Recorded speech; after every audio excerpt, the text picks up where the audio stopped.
My session 5 final presentation is for my research project, which is discussing managing generational differences in the workplace. My research question is, how do organizational leaders manage a team with 3 different generations in specific leadership issues such as attire, motivators, mentoring, technology, and communication? Does address the different generations. We have the traditionalists, the baby boomers, Generation X, the millennials, also known as Generation Y or Generation Z, but there are only 3 that make up the majority of workplaces today, and that's the baby boomers, Generation X, and the millennials. So the first question that I will be asking is regarding attire. This will be the question I'll be asking the organizational leaders that I will be interviewing for my final project. For attire, the question is, how do you feel about the differences in attire, body piercings, and tattoos between generations? And doing some research, it looks like 58% of employees say they would prefer to work at a company that has a business casual, or no dress code. And this author says dressing up for work continues to go out of style. It's also interesting because some of the literature review that I found is that 40% of millennials have at least one tattoo, and actually usually more than one. So regulating tattoos and piercings is definitely already a challenge for employers, and I think it will continue to be. We'll kind of see how research solidifies that. The second topic that is covered within this research is motivators and how each generation stays motivated specifically within the workplace. The question that I will be asking the organizational leaders that I interview is, how would you describe the differences in motivators between generations? An article I found lists 8 tips for motivating the different generations, which are listed here. But it seems as if financial incentives kind of seem to be the overarching theme for all generations for motivators within the workplace. The next one is mentoring, and the question for that is, how do you see mentoring working for each of these generations?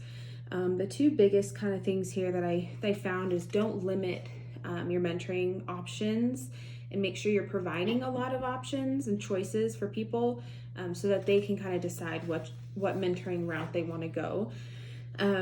Overall, it seems the traditionalists, which isn't really included in here, but I found it interesting, their perception of mentoring is more of an obligation. Baby boomers is a way to get ahead.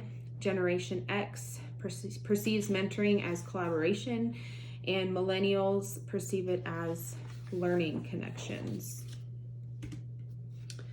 The fourth and probably the most important topic regarding these generational differences in the workplace is communication, just because all of the generations seem to communicate differently than each other. Some of the literature review I found said that baby boomers tend to want to communicate more face-to-face, whereas Generation X is over technology such as a computer with email or instant messaging, and millennials kind of have the just text me attitude, just kind of that instant, very plugged in, just 24/7. It's also super important to remember that not everyone prefers the same channel of communication. So that's the communication aspect. And then next is technology. And this is the question that I'm going here, is, how do you see technology being used within the workplace among these generations?